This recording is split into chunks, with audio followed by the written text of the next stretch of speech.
to spend equal time studying and playing in my mind is a ton of study, like a ridiculous amount of study. I never would have done that when I was playing full time.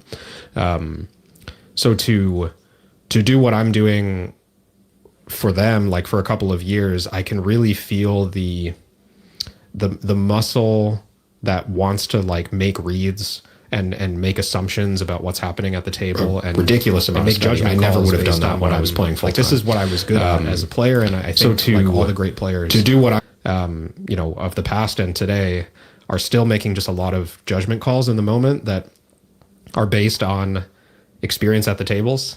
So it's the less that I'm there at the table, the less that I'm seeing, like getting the feedback on, oh, this play worked, this play didn't work. They called me this time, they folded that time.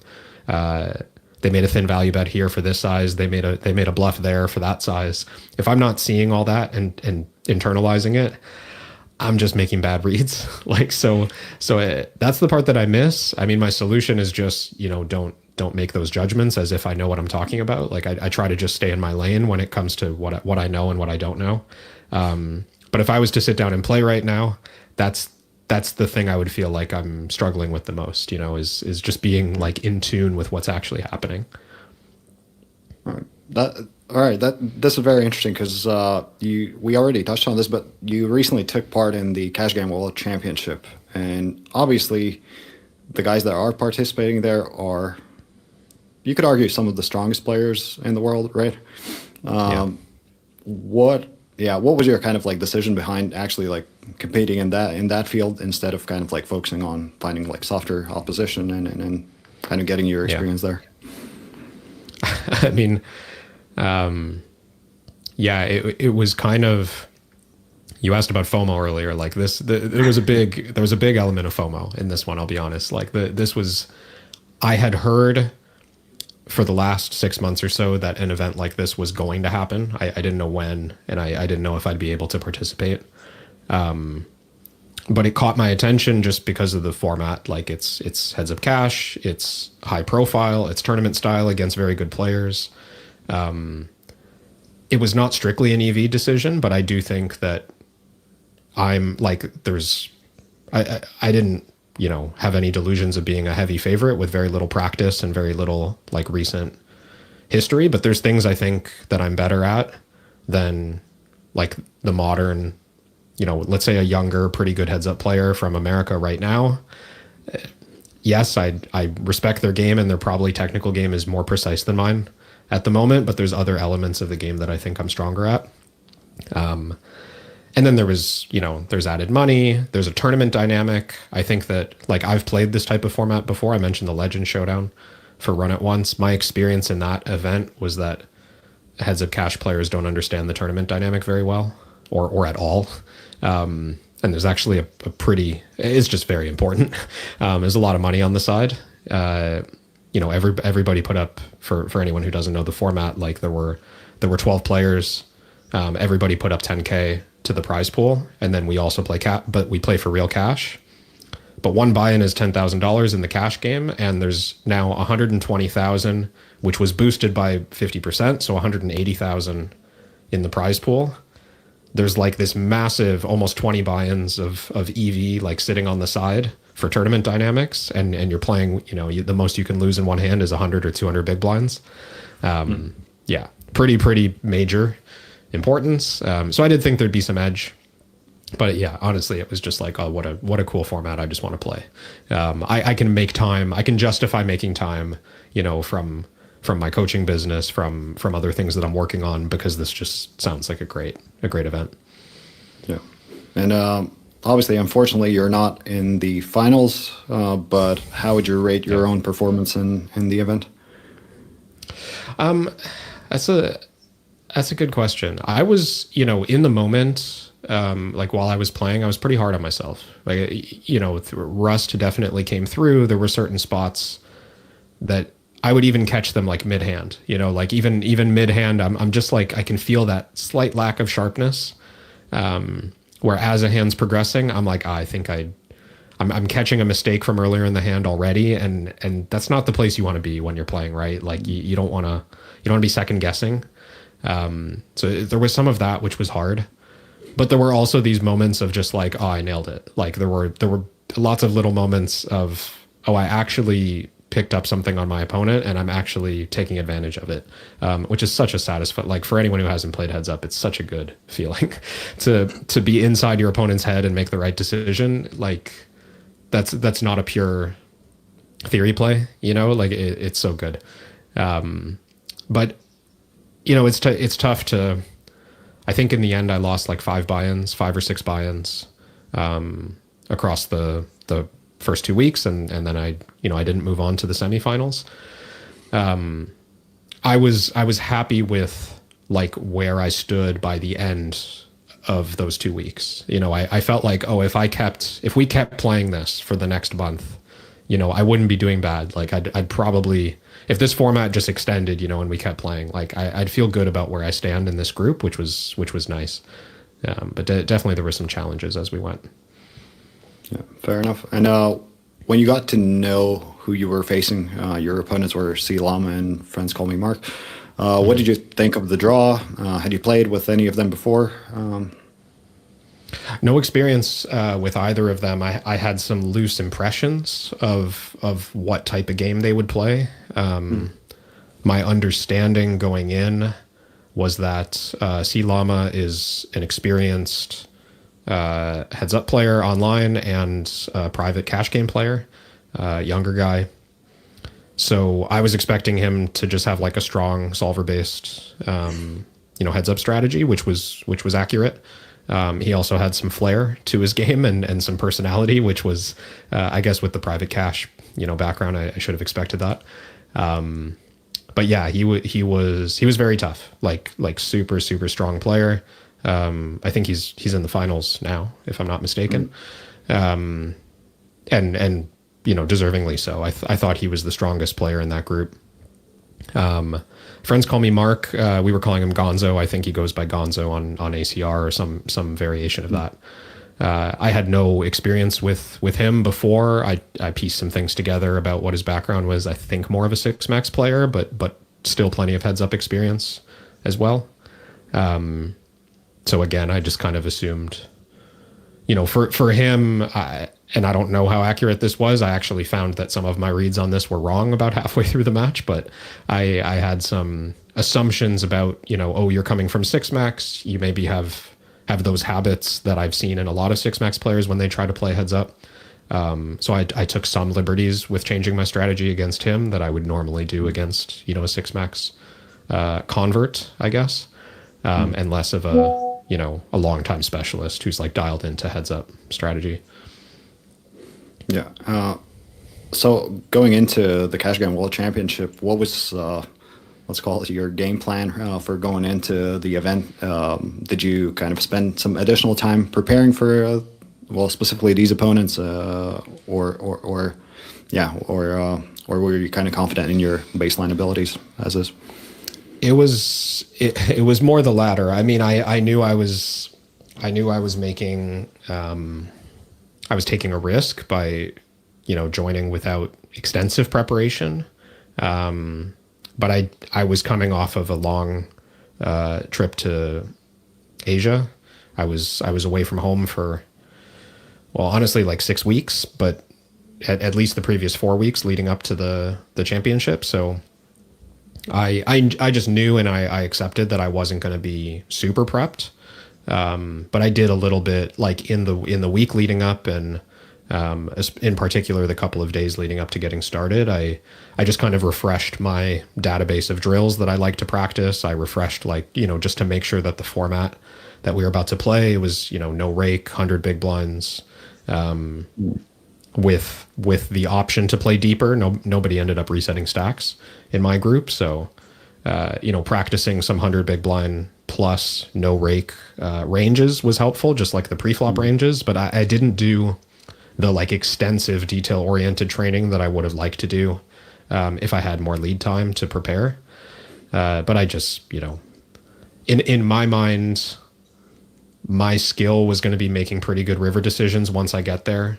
Even on the turn, I think I can make pretty good kind of half theory, half exploitative decisions.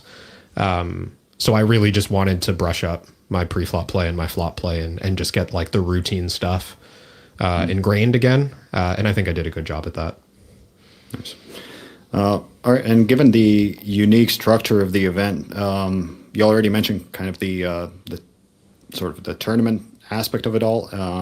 The no rake. I believe, did you guys have to battle 2,000 hands between each other? It was just shy of that. It was, I think it was 1875 hands per player. Right. Yeah. So, is there merit to kind of deviating from your baseline strategy for like these events? Like meaning kind of like experimenting with sizings, kind of like trying to choose like the more aggressive action more often. Is there kind of merit to that? Definitely. Yeah, definitely. One cool thing that, you know, I decided, well, I should say one fun thing that I decided I was going to do, like, especially once I picked up a little bit of baseline information on each player, was I was going to start playing a different strategy against each of them. And I was going to start playing different sizings against each of them. So I did consciously choose to switch. Like, my baseline game plan has not been updated since I made the game plan course, because I haven't played that much heads up, right? But I'm aware of other ways that you could play your ranges in those same situations. Like, there's nothing stopping you from playing, I don't know, overbet c-bet on like a jack 7-6 flop. There's nothing stopping you from playing 25% pot on ace king deuce. Like, there's just small differences in theoretical EV with these different strategies, but I felt like if I just came out playing the same sizings and the same like range construction against both of them for the whole time, they would just continuously get better against me. And I wasn't, and I'm trying to close the gap. I'm trying to like close the information gap, right? So I tried to switch strategies against each of them to lean on what I felt was like maybe a weakness. I don't think I ended up being the most accurate there, but regardless, I think that was a good idea, and I would do it again. I would maybe even do more of it, you know, like change with the tournament structure in mind, change my strategy to be significantly higher variance, even like pretty early on if I'm down a few buy-ins, for example, is not a crazy idea. I think that being in the lead as you go down like towards the end of a match is actually not that profitable. Like you're kind of struggling to find a way to, I mean, it's profitable in an absolute sense. Like your EV is high, right? But it's hard to go higher at the later stages. It's hard to increase your EV because you're juggling the prize pool and the cash game element. So you need to sacrifice one to win in the other. So I think I could have played around more with that. The challenge was C Llama was just up so much money on both of us that there wasn't a lot of room to maneuver at the end. Like if he, the fact that he was up, I think 11 or 12 buy-ins on Gonzo meant that even if I go on a crazy run against, and he was also up like 6 or 7 buy-ins against me. So like, even if I go on a crazy run against him and pull ahead, I needed to pull ahead by a lot. Like I needed to do more than just win. I needed to win by margin, which was just kind of out of reach. So, you know, maybe employing those kinds of strategies earlier could have been interesting to try to build a more substantial lead by like the halfway point. Because if you have a substantial lead by the halfway point, it's quite hard to lose, as we saw with him. Yeah, and I believe I heard in one of the streams that you guys had kind of like a private Discord server where the players kind of communicated with each other. Was that each group? Do you think that kind of ever can be like a factor at that level in terms of like the trash talking, the kind of, you know, maybe players have side bets between each other? Do you think that can affect the performance? Oh, I wish like, you know, the viewers could pay like a premium subscription on YouTube to just like watch the private chats while the players are playing. I know that some of them, I didn't do this, but I know some of them even like went live on stream and were on audio while they played each other, which is, I mean, credit to them. I guess both players think they can pick up an edge on each other by doing it. But yeah, it was one of the most fun parts, honestly, is that we didn't trash talk like a lot. I don't think ours would be all that interesting. C Llama definitely tries to get it going. Like I think he lives in that space where he thinks that if he can get you engaged in conversation or get you engaged in the back and forth, that he's gonna gain more than you're gonna gain. At least that's my read on it. He didn't say that. He might just be having fun. I have no idea. But there was like a refreshing amount of openness in the chat, and even a couple of sessions like after we wrapped up, Gonzo and I went on, or Llama and Gonzo went on, and just talked about some of the hands they had just played against each other, and seemingly pretty honestly. I don't think there was a lot of, cagey, like fake conversation happening in those situations. Fair enough. Yeah, I think that's the unique element of Heads Up specifically, is the fact that like you have the strategy layer, you have the metagame layer, you have like the engagement between the players as well. There's so many factors to the game. Yeah. I saw some in some of the other groups. Sorry to interrupt, but like I feel like there was more genuine trash talk happening in the other groups, and I don't even get to see it, but I saw the odd screenshot of people talking to each other, and I think one or two was shared on stream, but I'm sure it's just like lost in the hours and hours of live stream now. But there was some genuine.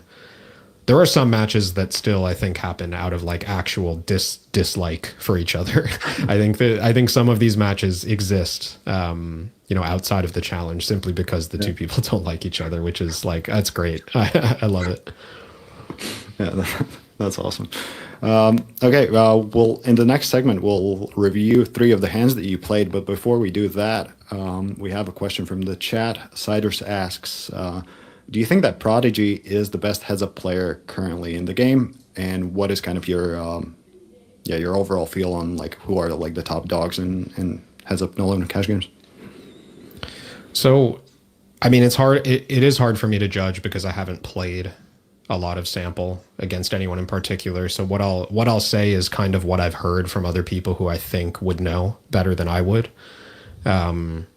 I think Prodigy is very good, but I don't think he's like in the conversation for, let's say, top 5 heads up specialists. I think he's, an excellent 6-max player and a very good heads up player.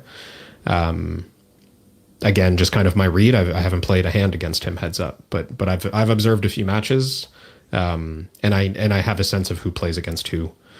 A lot of people are giving Asian Flushy like crazy respect right now. A lot of people are talking about him as if he's either like at the very top of the food chain or one of the top 3 for sure.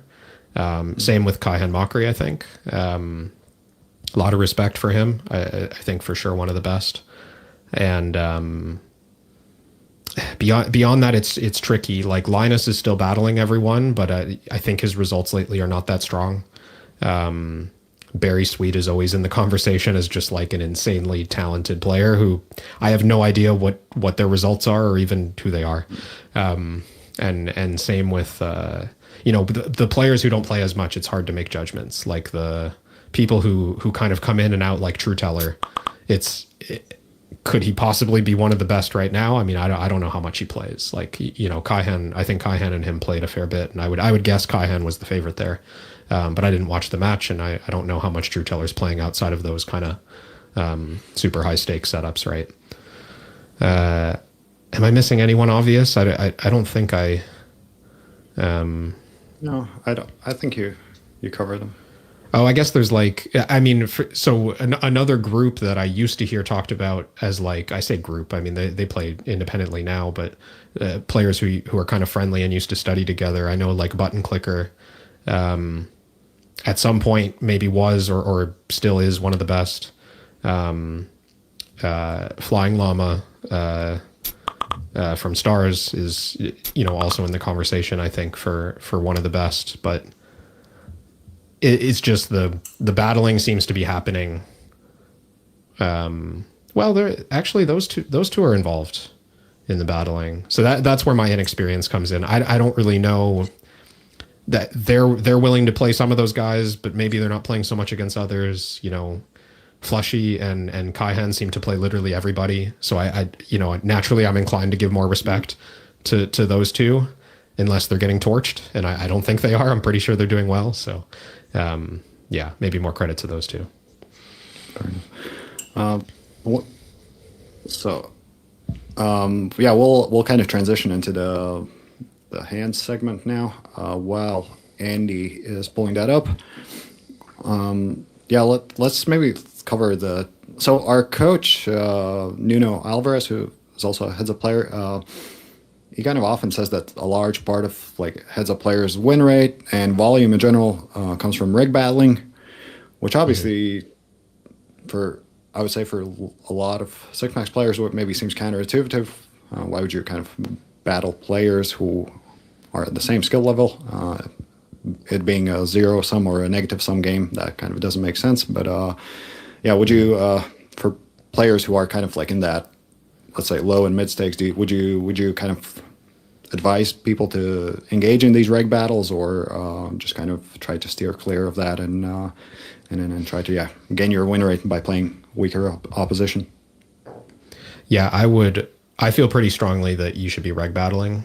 I think that it's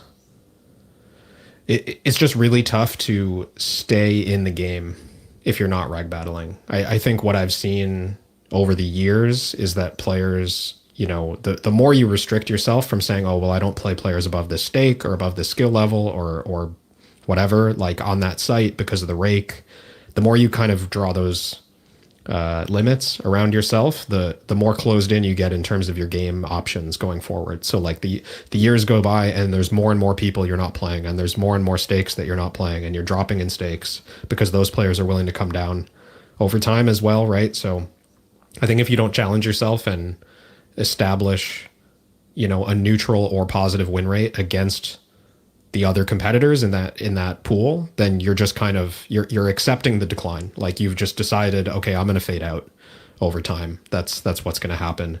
And you know, maybe I think if you're accepting of that as your position, that's your choice, of course. Like that's fine. But I don't think you can simultaneously have aspirations to like make this your living for you know, your lifetime or for the long term, but then also never take those challenges on. I think you want to, and not to mention, I think people just underestimate the opportunity. We think of like all regs as equal, level-headed professionals who will never take the worst of it in any bet. And it's like, no, that's not the reality of it. Like there are pros out there at high stakes today who are getting smashed in high stakes competition, right? Like there are regs in mid stakes who were winning last year who are losing this year. There's like all through the ecosystem, there are professional players who are taking the worst of it in certain games. So and you'll never know that opportunity was there if you're refusing to try, like if you're refusing to play people, right? I think there's nothing wrong, and I certainly did it when I was younger. I regret, honestly, not playing more regs and taking more risks when I was younger. But you know, there were some players I played, there were others that I didn't. There were certain levels where I didn't challenge myself, and like I think that some of the best opportunities that I had were generated by the fact that I was able to beat somebody at a certain stake, and now that's kind of my, like, you know, now I've earned a new place on the ladder, or like I've established a new safe space where like I get these tables at these times. You know, this is kind of my part of the poker lobby. Like that stuff still happens, right? You still need to. You go to certain sites and like Button Clicker's sitting alone. Like he earned that, right? Like it's not like every match that he played, he was a huge favorite against everybody. It's not exactly like that, but it's just you show that you're willing to battle and you're willing to find edge against other regs, and you earn respect to just kind of be the guy who's like now he just owns 5K no limit on all these sites, right? Like that's it's something. You know, I don't know how much action he gets, but that's worth something, right? Yeah, for sure. And I mean, that reminds me actually of back in the day when you played heads up sit and goes. Sort of when you moved up, you had to battle the regs that were in the level above you, or you couldn't get the lobby, right? There were these things called cartels there, and then yeah, that was rough. The heads up sit and goes were pretty savage. It was a tougher ecosystem to thrive in for sure. Heads up cash had a little bit of that too, but the sit and goes were particularly tough. And you know, not to belabor the point, but also don't forget how much this can impact like the quality of your game overall, right? Like playing against. It's a really hard thing. I just want to touch on, like, as a coach, it's really hard when someone comes to me and says, I want to get better at heads up, and then they send me their database of hands and they've never played a tough player. Like it's like, well, I can help you work on your game, but if I tell you you're folding too much here, it almost doesn't matter because you've been playing soft competition, and we'll just end with like, oh, well, they don't bluff, so I fold. All right. Well, like how do we progress your skill level? Like, how do we progress your abilities in six max, in tournaments, in PLO, in whatever, right? You can build those skills by playing real competition who's going to challenge you and like who are going to counter your moves and who are going to bluff when you fold too much. And you don't get that. You don't get that improvement if you're just playing soft spots. Yeah, well said. All right, Andy, so let's jump into the hands. We'll have 3 hands from your recent Cash Game World Championship. The third one will be an interactive hand where the audience will be able to kind of play against you, essentially. Nice. So the first hand here is against Friends Call Me Mark. Seems like, pretty... I think it's a fairly standard spot for both pre-flop and flop, right? Yeah. I would assume that on these ace-high flops, like that small 20 to 25% bet is completely fine, right? Yeah, I would think he's just betting his full range or very close to it. And this is one of those like 6 max player reads that I'll kind of make, which is you see ace high board, maybe a heads up player would have like 15-20% checks with, you know, certain qualities to those checking hands, and maybe a 6 max player would just bet their whole range for this size. There's plenty of heads up players who bet their whole range for this size. It's totally fine, of course, but that was the assumption I made in game. Yeah, fair enough. I think where it gets kind of interesting is on the turn, where he goes for the overbet, 150, I believe.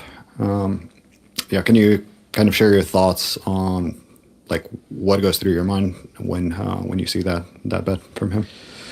Yeah. I mean, first, I think it's a well-chosen bet size. I think this is, you know, my turn game plan on disconnected cards is to play overbet sizing only. I think a lot of players, 6 max and heads up alike, are choosing a similar strategy where if there's no straights possible, there's no flushes possible. Yes, 3-5 got there, but 3-5 offsuit is not. I don't think it's a preflop defend against 2.5x. I guess that, you know, it matters a little bit if I have 3-5 offsuit, but only one possible straight. Not that many 2 pairs as well. So it looks like a clear board texture to be using overbet as like the main size. And what I start to think with Queen 8 is, you know, how many 1 pair hands on his end are going to go for value for this size. Like, where's his cutoff point for overbetting for value? I think any ace with an overcard to the 8 is an option, but it wouldn't surprise me if he's like checking some ace 9 or some ace 10. Given that he's planning on using this size, I think ace jack plus would just always be in the turn barreling range. So that's part of my, once I've kind of established where the value is, you know, I'll also just verify that bluffs exist, like that I think my opponent's going to find, you know, a reasonable number of bluffs. And I think that especially when it's 3 to the wheel, it's not that hard to find the right number of bluffs. Like, it's not that hard to take some jack 5 offsuit type hands and find your turn bluffs with a gutter and low showdown value. So those conditions seemed met. I want to play decent defense, and queen 8. I would fold a lot of 8s on this turn to this sizing, but the queen of clubs is just a pretty good side card. I think I block ace queen, and I have very little to no interference with his bluffing range. I think most, if not all, of his turn bluffs will come from like 10 high or lower, jack high or lower kind of hands. So I think queen 8 and king 8 are particularly good bluff catchers on the turn. Yeah, fair enough. When I look this hand up, I think on the turn, like a lot of his bluffs also come from, like, as you mentioned, like 5x, but queen 5, jack 5, 10 5, 9 5. Yeah. Very reasonable turn call from you. And then, I think I've found this hand pretty interesting just because when I looked this hand up later in GTO Wizard, it seemed like my friends call me Mark, just kind of essentially hit the perfect sizings on all of these streets with his holding. When he can, like, once the river brings the 9 of diamonds and he jams, what is your thought process there? Yeah.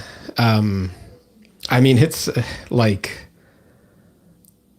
I remember being under time pressure this hand, so I will give some attention to the fact that I actually still feel pretty good about this call, for what it's worth. But on the river in general, I try to make reads on whether it's an overbluffed bet or underbluffed, and my gut, in the moment when I saw that size, I kind of had conflicting feelings. I had one feeling which was like, most people don't find this size unless their hand like kind of screams it at them.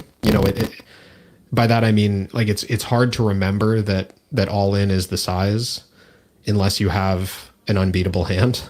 I do think all in's the size, like, in this spot, and I think that he would and other top players would bluff in this way. But if I remember right, this was also pretty early in our, like, it might have been the first session that we played, or one of the first sessions that we played. So this was one of those spots where I was like, damn, I really wish I had some playing experience in these games to know where the meta's at right now with this sizing. So I was very conflicted on making a read, but a couple things I'll say in favor of calling. One is that having an 8, getting to the once I get to the river, having a 4 or an 8 is a very powerful blocker. And I think an 8 in particular is the best blocker because I'm not sure that he would jam ace 4. I'm quite sure that he would jam ace 8 plus. I'm not sure that he would jam ace 4 because I can have better. I have every ace 9 combo in my range, which is kind of a big deal. So I think that once I get to the river, it's almost better to bluff catch with a hand like this than it would be to bluff catch with like ace 10 or ace 7 or anything of that nature, because I have that bad side card and my ace is not that powerful. Again, if it's not obvious, like, the types of value hands he has on the river are very weighted towards flopped monsters. Or, of course he could have pocket deuces, he could have 3-5, but majority of it is going to be pocket 4s, pocket 8s, ace 8, because those hands are just kind of pure to this point. Like they always take this sequence. So yeah, I kind of liked the bluff catcher combo on the river. You very rarely want to call when you're getting jammed on for 3x pot in theory, but that little part of me, I think, just wanted to, I don't know, wanted it to be overbluffed, thought it's not that hard to overbluff. Again, the big challenge for me was knowing how prevalent this sizing is, like, in the meta. if this is easy to recall for him, if this size comes to his mind readily without much challenge, I think I should call here, because I think it's very easy to bluff too much, especially when I have an 8 in my hand. But in general, I think it's very easy to bluff too much. Every bluff looks like a follow through, right? If you have 6-5, if you have 7-6, if you have 7-5, if you have any of the other stuff with a 5 or a 3 that we mentioned before, like Jack 3, 10-5, all this stuff, they all look like they need to follow through. And I didn't actually run this spot, but I suspect the theory of the river play is that a good chunk of those hands just check and lose on the river. So if he's trying to find bluffs with all those hands on the river, it's probably just a good call. But yeah, it didn't work out this time. Well, we'll give you a pass on that. I think your logic was sound. All right, Andy, maybe let's jump straight. Well, let's look at the second hand for a brief moment and then jump right to the third one. So to balance it out, we wanted to highlight a hand where you won. and I appreciate that. Maybe yeah, maybe you can run us real quick through this hand if you recall it. Yeah, I mean, funny enough, this is a kind of similar spot. Although this was one of those. This is at a point in the match where my strategy had diverged a little bit. So one thing to address is just like the flop call is pretty light, although I think break even in a solver. But the flop call is pretty light, and I would only do this against the type of person who I think, will play heavy c-bet on the flop, like very high frequency quarter pot on the flop. And then relatively straightforward from that point on. Like if I feel pretty good about my handle on turn and river against that player, then I feel pretty good about just floating light on the flop. So all these kind of 0-ish EV, maybe mixed frequency folding hands on the flop, I'm probably just getting here too much. Feeling pretty good about my ability to navigate from there. Turn is, again, like kind of light of a call from me. I actually don't remember much about why I called turn. I remember why I called river, and I feel very good about it. But I don't remember what convinced me that turn was a good call. I think, again, it's just like these like second and third pair type hands facing overbet. They're usually, some folding, some calling, depends on your side card. 6 of diamonds is a pretty bad side card. I don't know. I don't have a great excuse for that one. I'll just say, I had a feeling. I have no idea. It's also it's kind of nice to have the 7 instead of the 4 or the deuce, because he doesn't have Jack deuce offsuit, but he has Jack 7 offsuit. I don't know. Whatever. It was and he doesn't have 4 deuce offsuit, but he has 4-7 offsuit. So it's kind of a good pair. But yeah, the river call is kind of just a sizing read. And the other thing I didn't really get to in the ace-8 hand is just like, if I think the value threshold for this size is supposed to be, a certain hand class, but evidence at the table has shown me that this player is like not putting those hands into that size, then I have a much easier bluff catch with any part of my range, right? And I think that was the case here. I remember thinking in game that this is like a very flush-oriented sizing for him. If he took this sizing with pocket deuces, no diamond, or like Jack 7 with the Jack of diamonds or something, like, that would prove me wrong. But I didn't see that over the course of this match. I saw some thin value not taking a line like this. And I just thought that it would be way too easy to find like the natural bluffing candidate to decide to overbet, if that makes sense. So this one was just an in the moment sizing read from me. I have no idea if this is, it feels like a good call on the river. 6 of diamonds blocks some flushes, but it also blocks some bluffs. So I have no idea if it's a good call on the river, in theory. But in the game, I was quite convinced that I was just going to see more natural bluffs than natural value bets. And I don't know, turned out right this time. Yeah, beautiful. All right, so let's jump on to the third hand.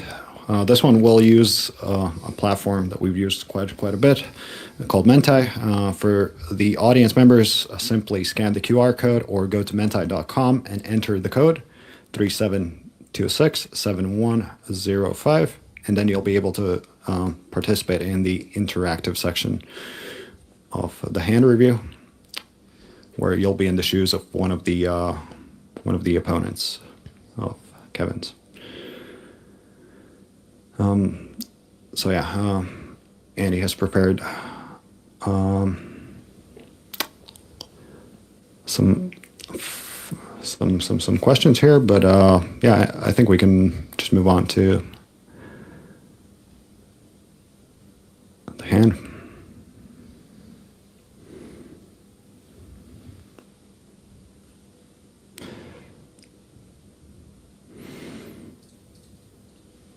So yeah, I'm not sure how visible this is, but you guys are holding the King Jack off here. Kevin opens. I'm not sure if we have any people that are currently in the Mentai, but we can just go through it either way. Yeah, you want me to give them a chance to respond before I make a suggestion for what they should do? Yeah. Let's. I see a couple of people in here. All right, we have a 3-bet. Where's the choice for roll the RNG and call 40% of the time, or there's no? There are only pure strategies here. Only pure strategies here. That's good. I can appreciate that. I played a lot of these sessions without my randomizer. Not all of them. I did decide to use the RNG on certain occasions against certain players, but I freestyled a lot of them. Yeah.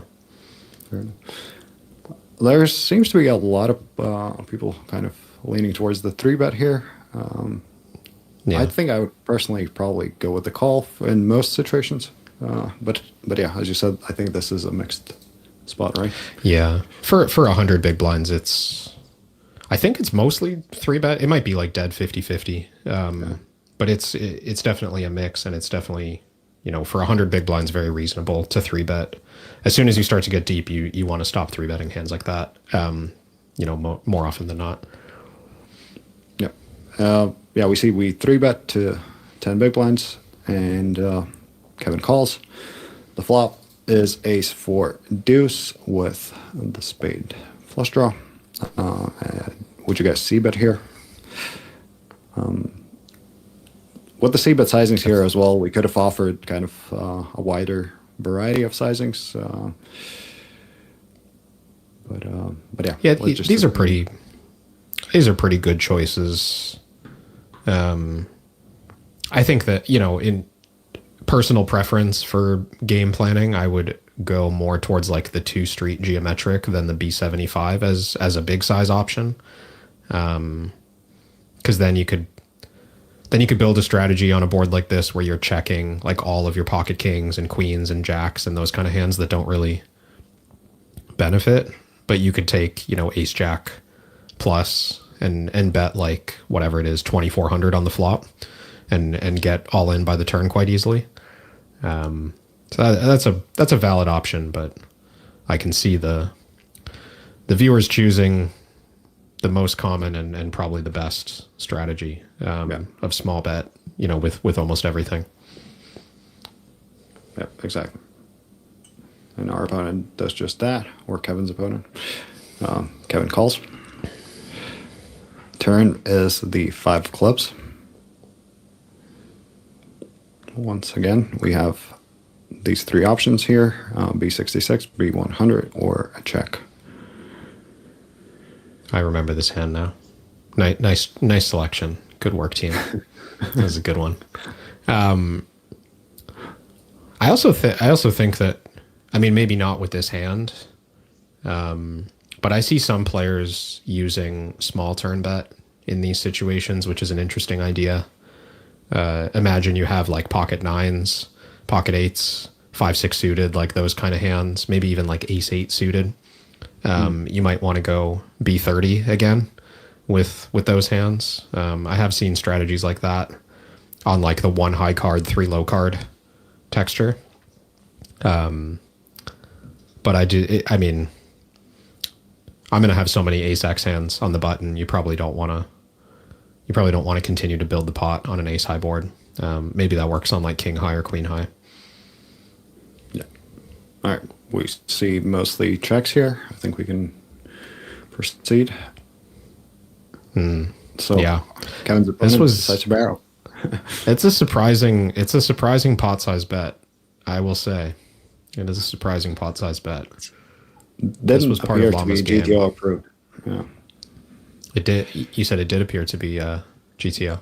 No, I believe when I reviewed it, I don't think they're like specifically with our holding. I don't think we do pot the turn. Okay. Yeah.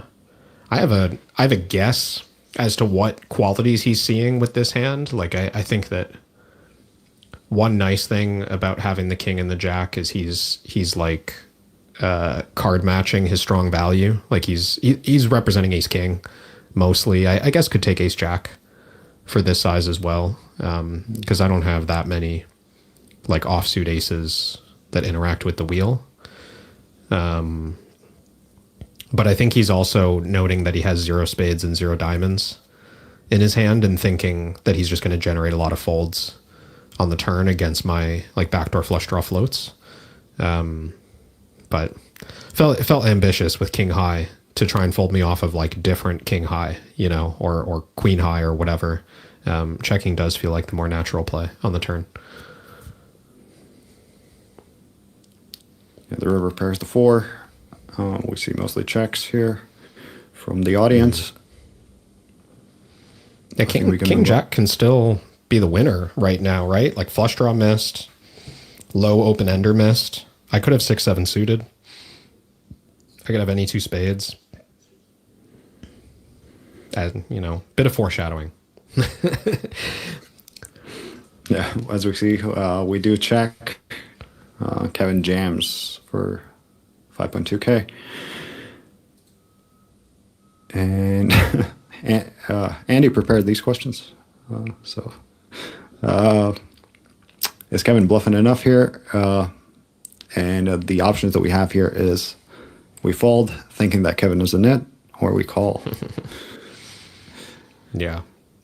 I think one of the really tough thing in these situations, I've seen a lot of very good heads up players over the years take lines like this, where they bluff the turn and then decide to check call the river. I feel like there's a hand that Doug Polk played years ago against Sauce that's like living in my head, but I can't remember the exact details of it. But it wasn't so different from this, where it's just like, you know, barrel the turn with king queen high, or barrel the turn with 4th pair or something, and then check the river and decide that the range is too polar, has too many bluffs. The hard thing to do in my shoes here is to value bet accurately. It's so tempting to be in position and see the turn bet and think, okay, well, the turn bet was either, you know, ace queen, ace king, or a bluff.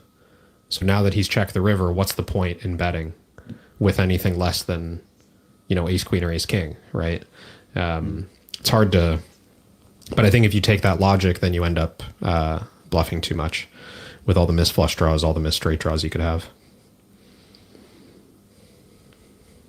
All right, an even split between the audience here on calling. We decide to hero, and yeah, C Llama sees the bad news. We have the ace jack. Yeah, this was, I mean, it was a weird hand. I didn't know what I was going to get called by, but it was very uncomfortable. I remember in game how uncomfortable it was to jam the river, because it just doesn't feel like I'm beating anything that can call. But I'm glad I caught myself in that moment and was like, you know, this is the guy who could call you with a bluff. Like, this is the guy who could, whatever, turn barrel or even just I mean, there's the odd hand that makes sense. He could have like ace deuce, I guess, and get counterfeit and then call anyways. There's some weird stuff like that. This was a surprising hand for sure. After pot turn, you just don't expect to get like a light call. So I think a lot of players would just check behind river. Yeah.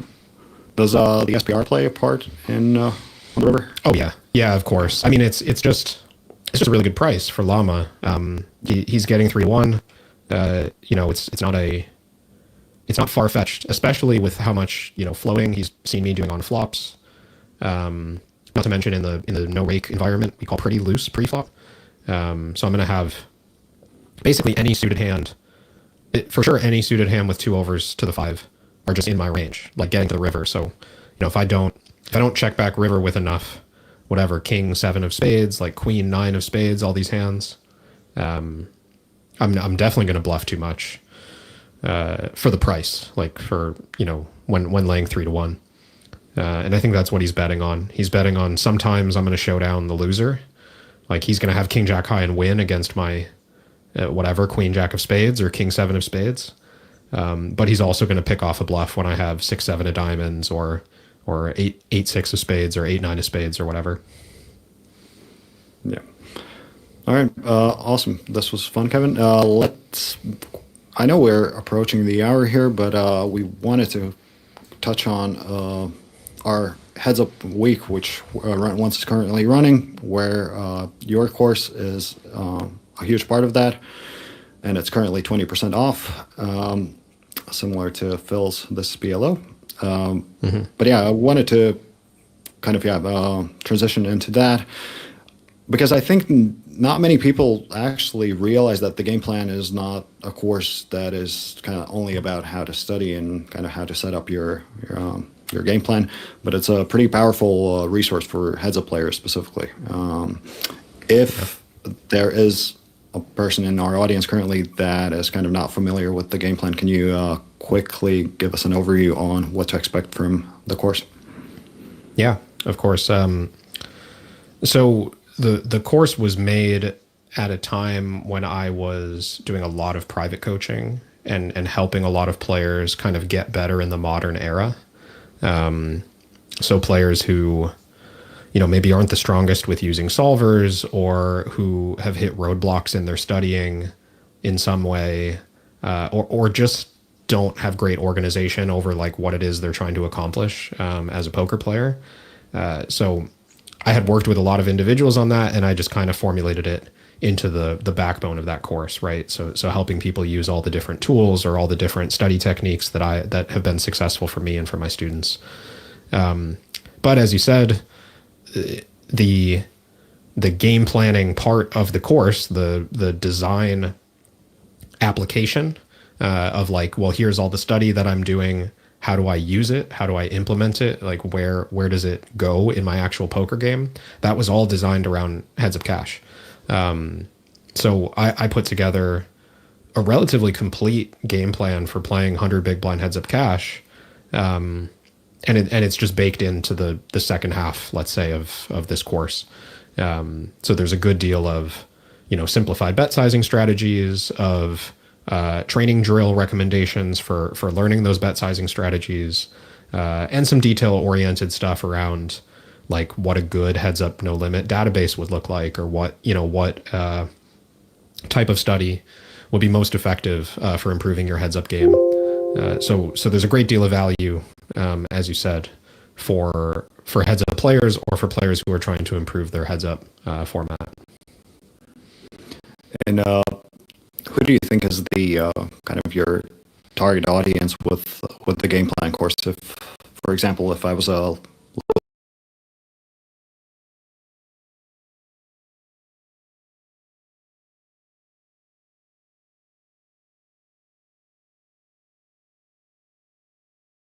stakes heads up player, or let's say I was just kind of like mid stakes heads up player, is that kind of like the primary audience, or do you think even like higher stakes players would benefit from the course?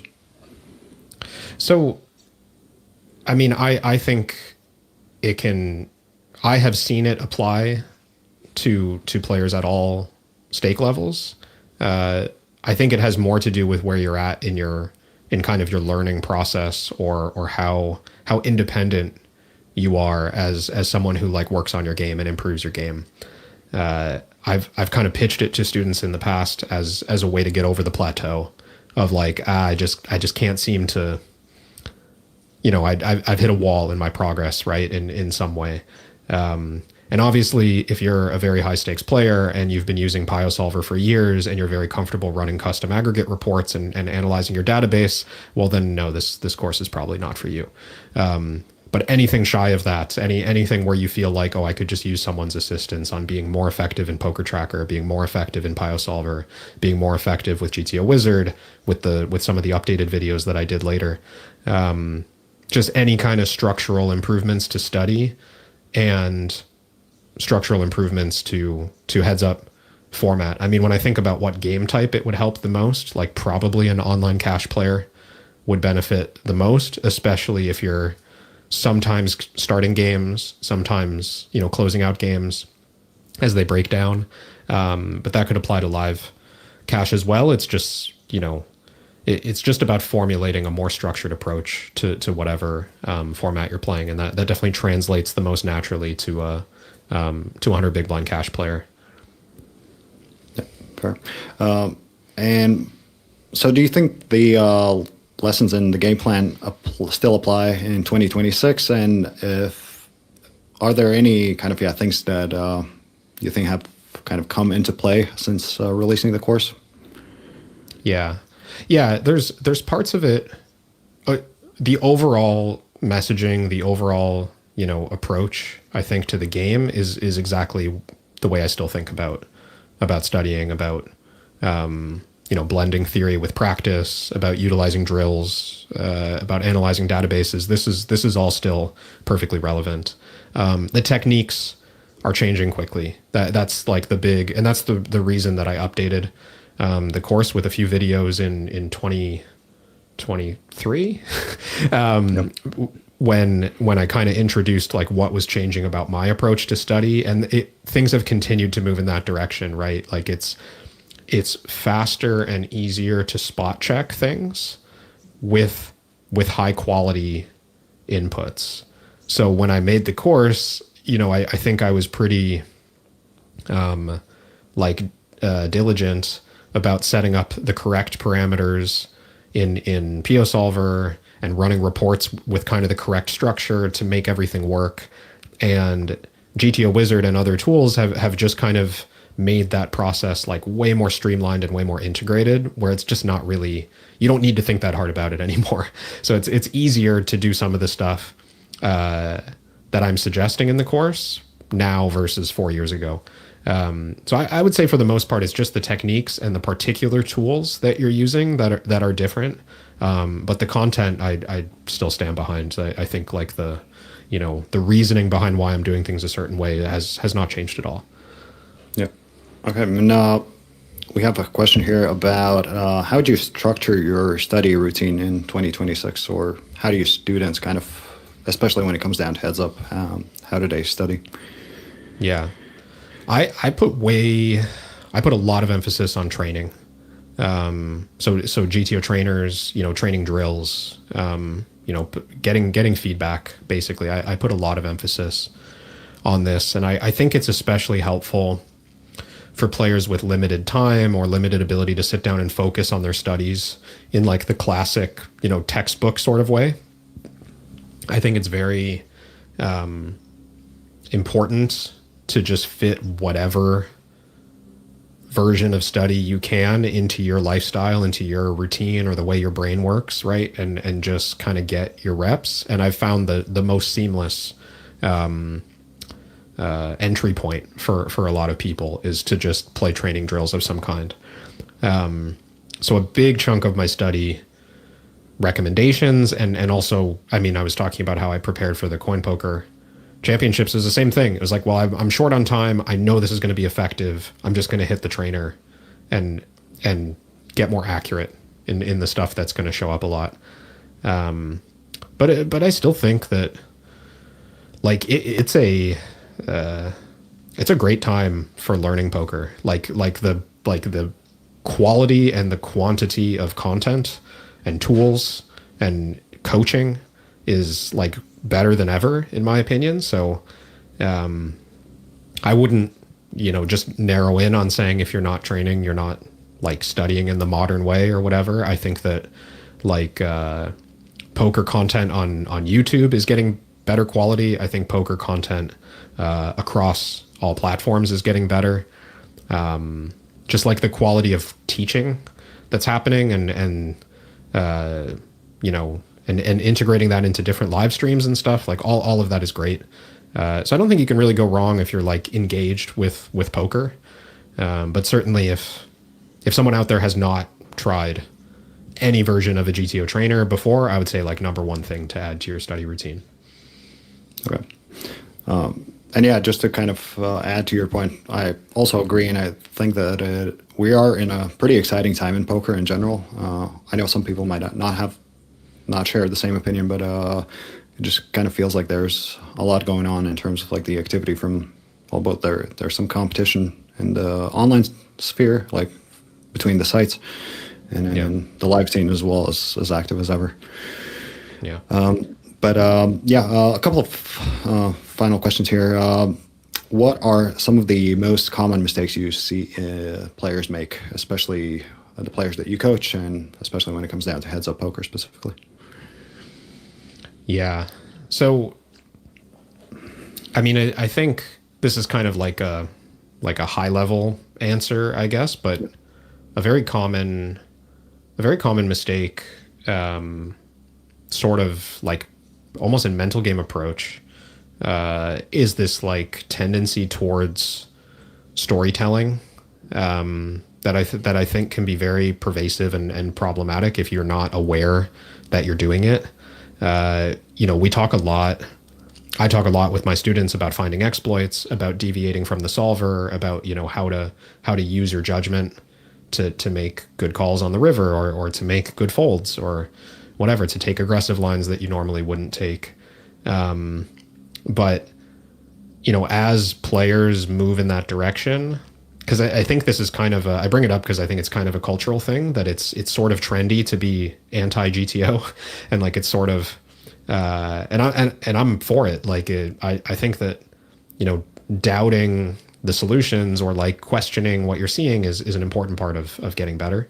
But the risk, I suppose, is that if we're not aware of like what's happening in our mind, and we're not aware like, oh, I'm creating the story that my opponent is coming after me when they've just been dealt good hands like 3 times in a row, or I'm creating the story of my opponent knows what my range is in this spot, so I can't go for thin value or I can't bluff or whatever. And there's a lot of fear that I see working one-on-one with people that drives them to make decisions that just don't make sense. So I think that like it's often lost in study and concepts and explanations of why we made certain plays. I know a lot of people are struggling with, do I follow GTO or do I trust my gut? Do I follow GTO or do I trust my gut? And what I think, I always push for trusting your gut and studying GTO together. But the path towards doing that well involves like being honest and kind of reflecting on what types of, just like, I guess you would say what your biases are, but I think it's just more like how you're primed to think like, oh, I always think someone's coming after me. I always seem to be telling the story that they're going to know that I'm bluffing, so I keep shutting down my bluffs, right? Like this kind of stuff really holds people back. I know it's not like a classic mistake, but I think it's quite important. Yeah, no, that was a great response to that question. Another kind of like more so, maybe a bit more detailed question, but still a pretty high level question. So when you're in a hand, how does your kind of overall thought process look like? Is there kind of like some parameters that you follow? Is it kind of more intuition based on your experience? And building on top of that question, is there kind of like a thought process system that you would recommend our audience members to employ? Yeah, I think there might have been even a seminar that we did back when we released the game plan that touched on this topic. So any of you who who are using it already or who end up buying it after watching this, make sure to check out the bonus seminars for conversations on stuff like this. But the quick version of it is that I think it's really important to just track every detail of the hand. And I think it's easier than we realize to get caught up in like whatever the moment of the turn decision or the river decision that we're making and forget all the clues that were left behind on pre-flop and flop and all the previous data that we collected throughout the hand. So a big part of my thought process is just like almost like intentionally verbalizing and reliving everything that got us to this point. So that means the very first few decision points are kind of routine. Like I'm not trying to do anything incredible, with my opening range or whatever with a flop C bet for small sizing. Like there's not endless opportunities to be creative and make the best play. But as I go through the hand, I'm really trying to intently like take in data and process stuff. So that when I get to the river, which is where most people think like, oh, I really need to think through this spot. It's like, well, okay, you're already too late for half the stuff you needed to do to be, if you just started thinking now on the river. So, try to start earlier. But two, like when I get to the river, the whole process is what has happened up to this point. What is the, let's say I'm deciding whether or not to bluff the river. What has happened up to this point?